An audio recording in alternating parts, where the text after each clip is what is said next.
Hoje a gente vai estudar o tarô mitológico.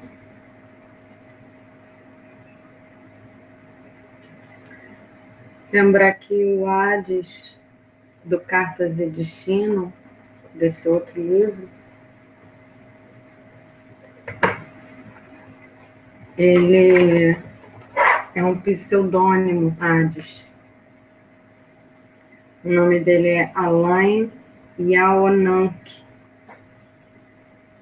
Já escreveu romance, já ganhou prêmio com romance,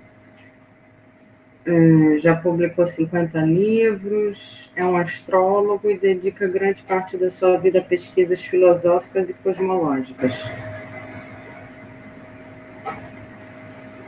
Eu tenho um outro livro dele,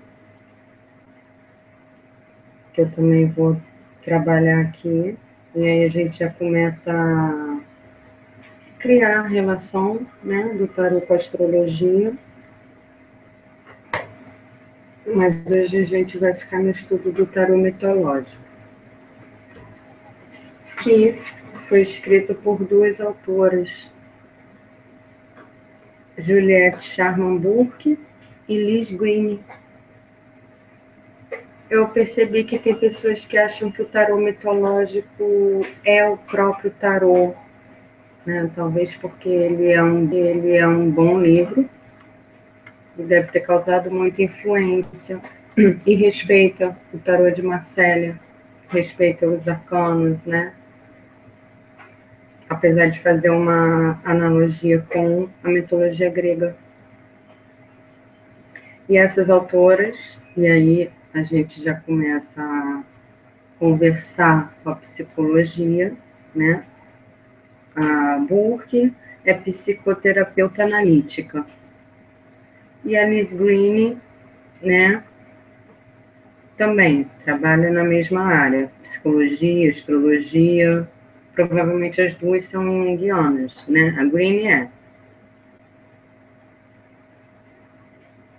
E elas mesmas colocam, né? Está até na capa do livro, que é uma nova abordagem sobre o tarô, né? Uma outra forma de interpretar o tarô, tendo como base o tarô de Marcélia, né? Que é o mais tradicional.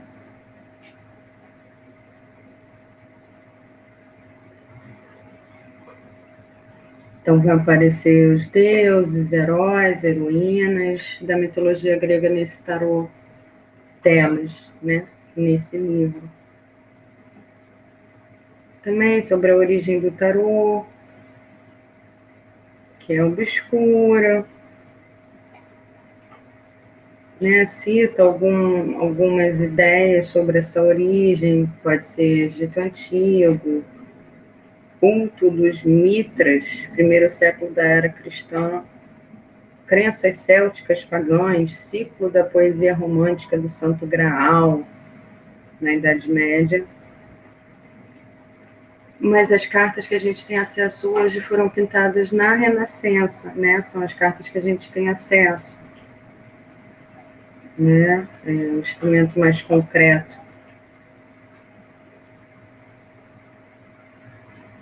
Século XV, ou seja, 1401 a 1499, que é o baralho de Carlos VI e o baralho de Visconde Sforza. Então, na Renascença, tem esse movimento de voltar na cultura grega, retomar a cultura grega, beber na fonte da cultura grega. E aí surgem reproduções, né, dos deuses, dos mitos, né, a Renascença italiana, que retoma, né, essa Grécia antiga.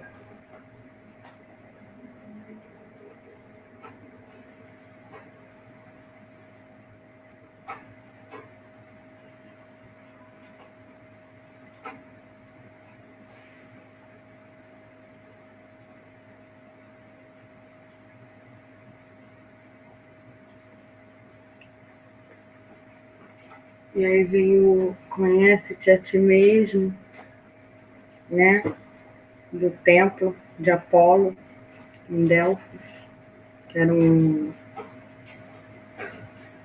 tinha ali também um oráculo. Provavelmente eu vou falar sobre o oráculo mais para frente.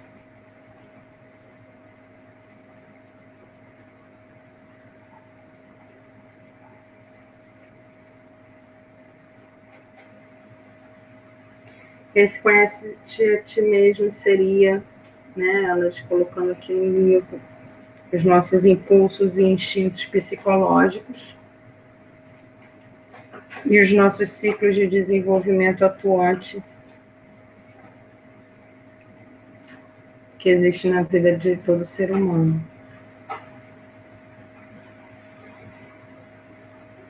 E a questão também de um certo embate com a Igreja Católica, né?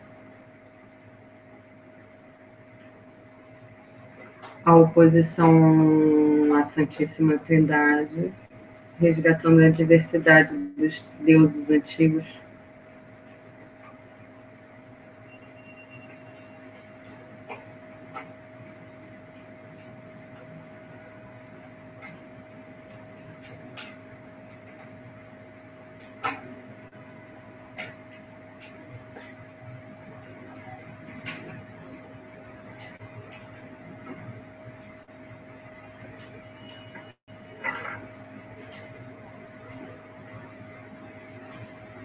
Então, por que retomar os deuses gregos, né? Porque elas retomam isso? Porque eles trazem, né? A mitologia traz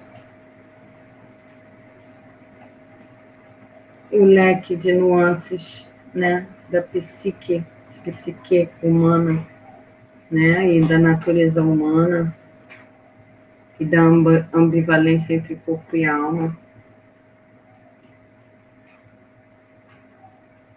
Então, a psicologia moderna também retoma, né?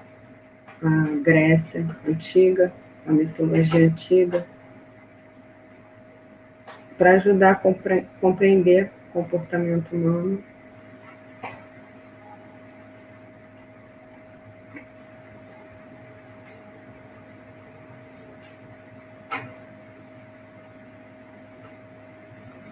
Afinal, quem criou os mitos foram os próprios homens.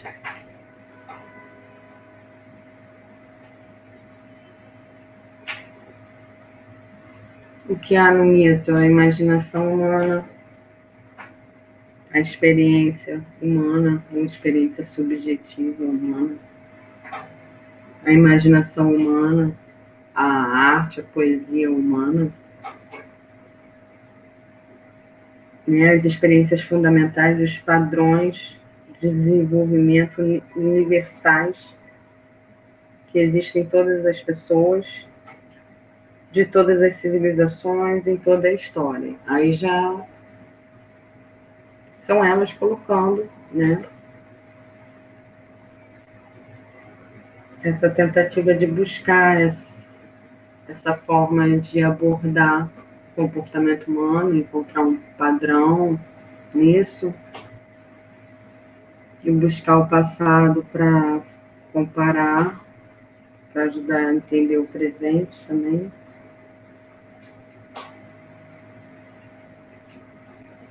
Como, por exemplo, o nascimento, a vida, a morte. Seria um exemplo de algo que existe em todas as sociedades, segundo elas.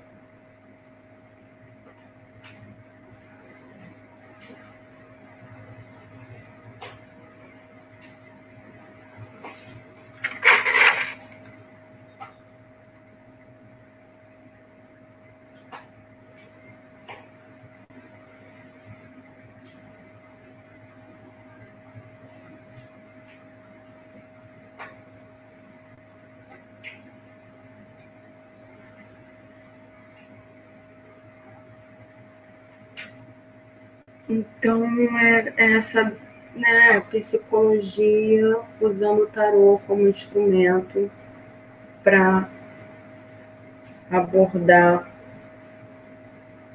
a psique humana, né, como se o tarô fosse um espelho da psique, assim como a mitologia, como se algo que não fosse racional conseguisse se comunicar com a psique, mas a razão não se comunica com a psique.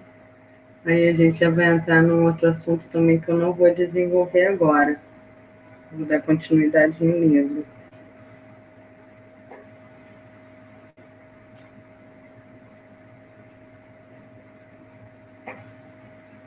Então, os arcanos maiores.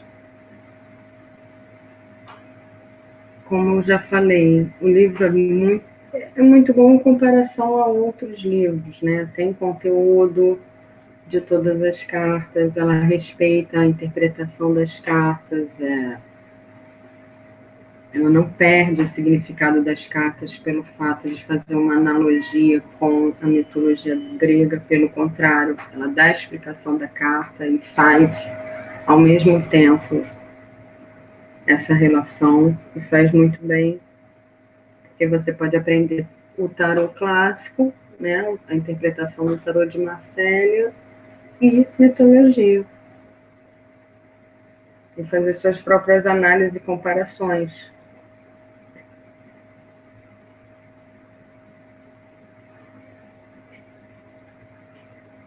E ela trabalha também com a ideia da viagem do louco.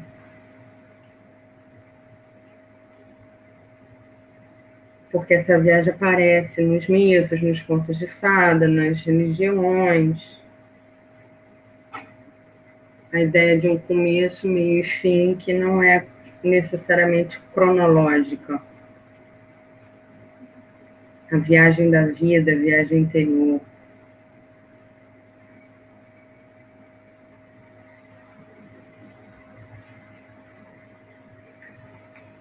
E essas ideias provêm do Jung, né? A viagem do louco.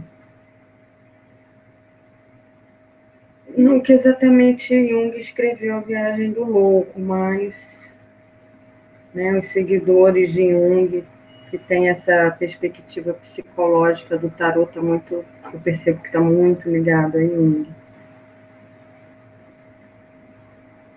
Carl Gustav Jung. Daí ela tem uma visão que as cartas não são sobrenaturais, nem mágicas, mas se comunicam com a nossa psique, né? São imagens que trazem símbolos, movimentos que que nos faz reagir e compreender uma situação de uma forma mais criativa, diferente de você compreender uma situação de uma forma mais racional.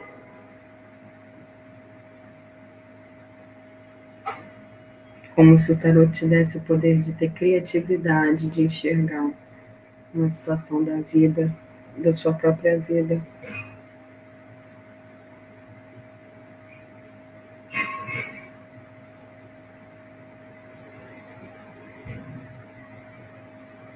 Em vez de pensar que é uma coincidência, um acaso,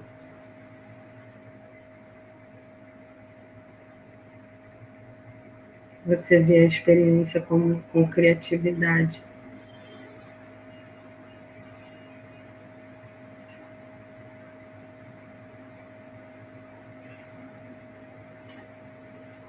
E perceber e identificar traços da gente nas coisas que estão acontecendo. Essa parte é interessante, ela fala da viagem do louco, dizendo que o louco emerge da escuridão de uma caverna maternal. E a imagem do baralho do tarô mitológico é exatamente o louco, que na verdade é Dionísio, saindo de uma caverna escura, então atrás dele está escuro, se precipitando para o abismo.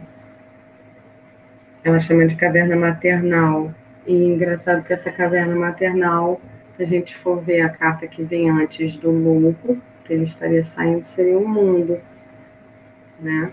O 20, arcano 21, a caverna maternal. E o mundo, ele tem bem essa imagem, como se fosse uma vagina. Essa coroa pode ser o útero ou a vagina, né? É o louco lá dentro do mundo, renascendo.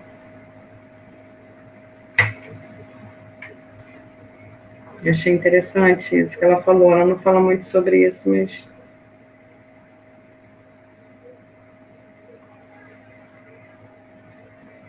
então ela descreve essa jornada do louco no livro.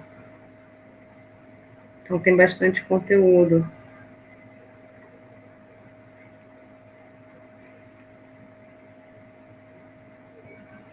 E aí elas defendem, né?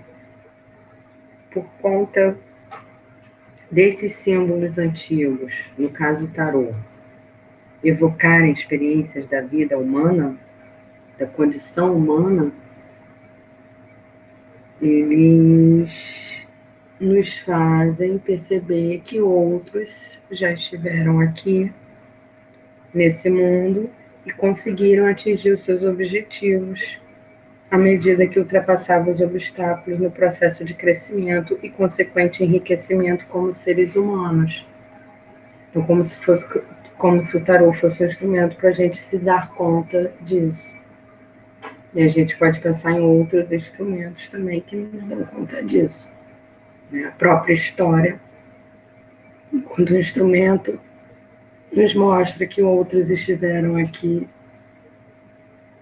passaram por esses obstáculos também no processo de crescimento e tudo mais. Eu também que não usa a carta invertida, porque entende que todas as cartas são ambivalentes, têm seus aspectos positivos e negativos.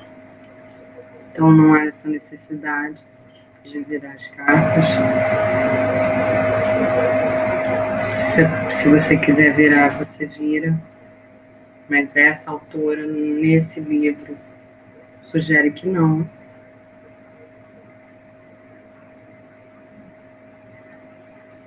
E vem a análise dos arcanos maiores, que é muito boa análise, como eu já falei, comparado a outros livros. Geralmente os livros vêm muito resumidos, então é muito difícil você estudar tarô. Você tem que ler muito, tem que experimentar, praticar, pesquisar. Geralmente vem bem resumido. Esse livro dela tem um bom conteúdo.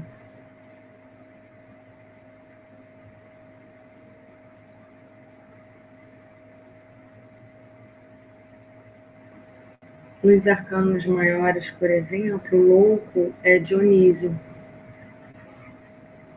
porque Dionísio foi atingido pela loucura de Hera, com ciúmes de Zeus. Ele era filho de Zeus e foi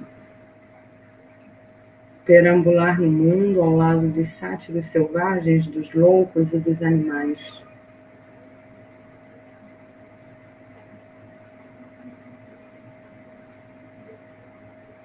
Quanto aos arcanos menores, a mesma coisa, trabalha muito bem os arcanos menores, fazendo também a analogia com a mitologia grega.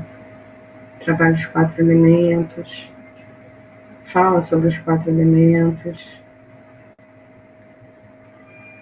Cada elemento vai ser o desenvolvimento da história de um mito. Copas, que trabalha a emoção, vai ser simbolizado pela taça, para representar a água, e vai falar de Eros e Psique. Paus,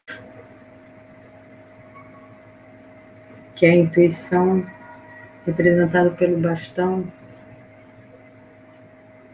e o elemento fogo vai ser representado pelo mito do Jasão e o velocino de ouro. Espadas, que é A dimensão intelectual representa o ar também. Vai ser o mito de Orestes e a maldição da casa de Atreu. E Urus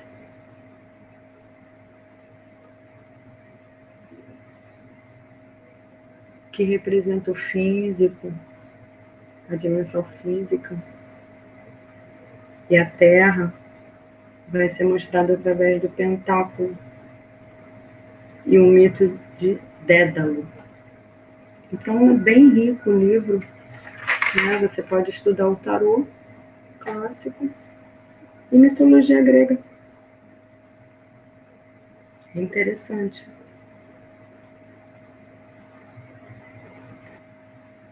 Ela diz que as cartas do tarô revelam o momento, né, o presente, que contém o passado, o próprio presente, o futuro, né? E esse momento é o momento arquetípico. Então é bem o perfil dos seguidores de Jung. É bom conhecer o Jung também.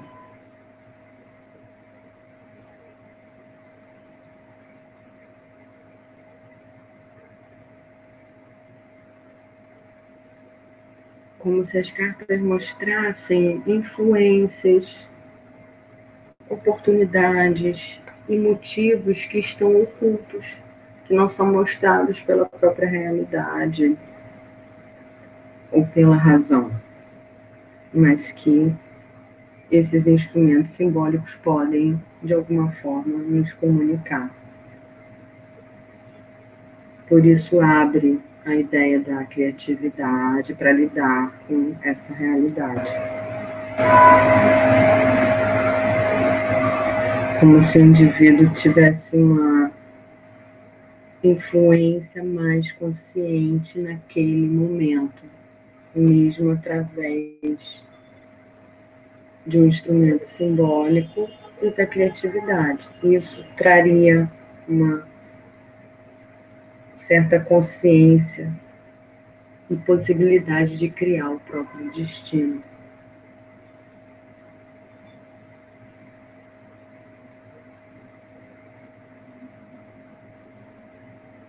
Ela comenta também uma questão sobre ritual. Então, independente da crença, né, o que é o ritual? O simples fato de você deixar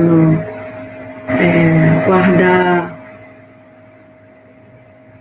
numa caixa, num lugar, o tarô, o seu instrumento de trabalho, pegar, buscar, arranjar um lugar legal para abrir as cartas, isso já é um ritual. Se você quer acrescentar esse ritual, velas, água, fogo, ar, pode acrescentar.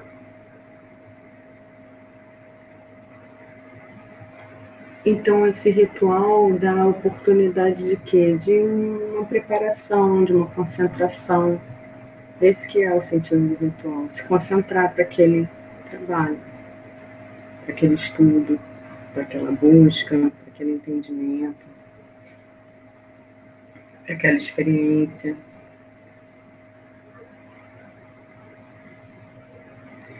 E aí ela trabalha com o jogo da cruz céltica. E é engraçado, porque parece a mitologia grega, e ela vem com o jogo da cruz céltica, né? Então já traz uma outra informação celta.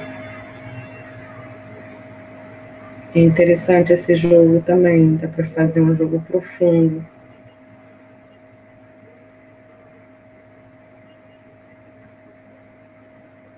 Ela sugere utilizar as 78 cartas misturadas, são 10 casas,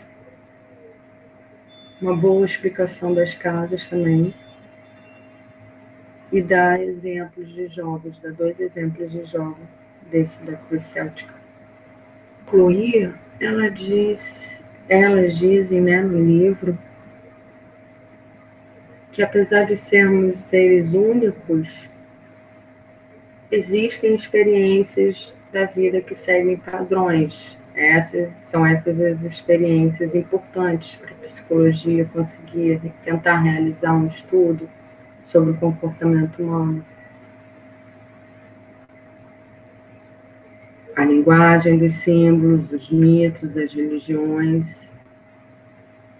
Parece que é o Jung que tenta recuperar esse tipo de estudo, né? Conversar com essas linguagens.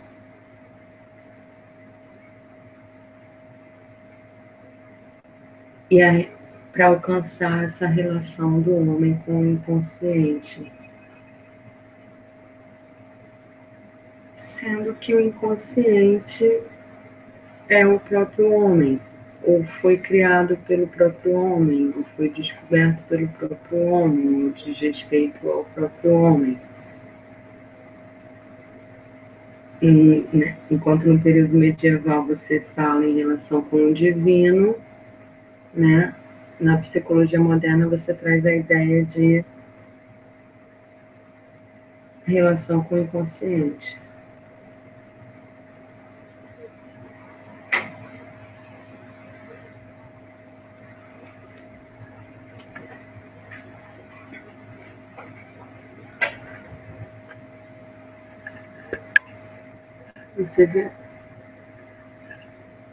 Você vê que as imagens do tarô, as próprias imagens do tarô são humanas,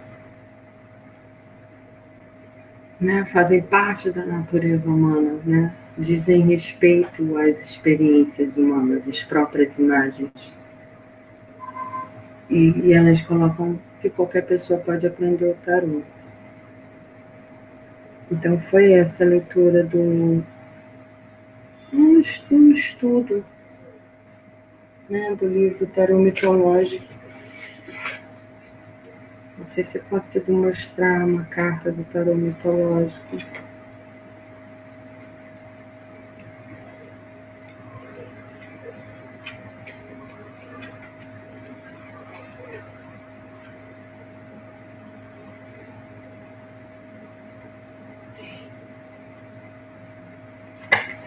Lua. Carta da Lua.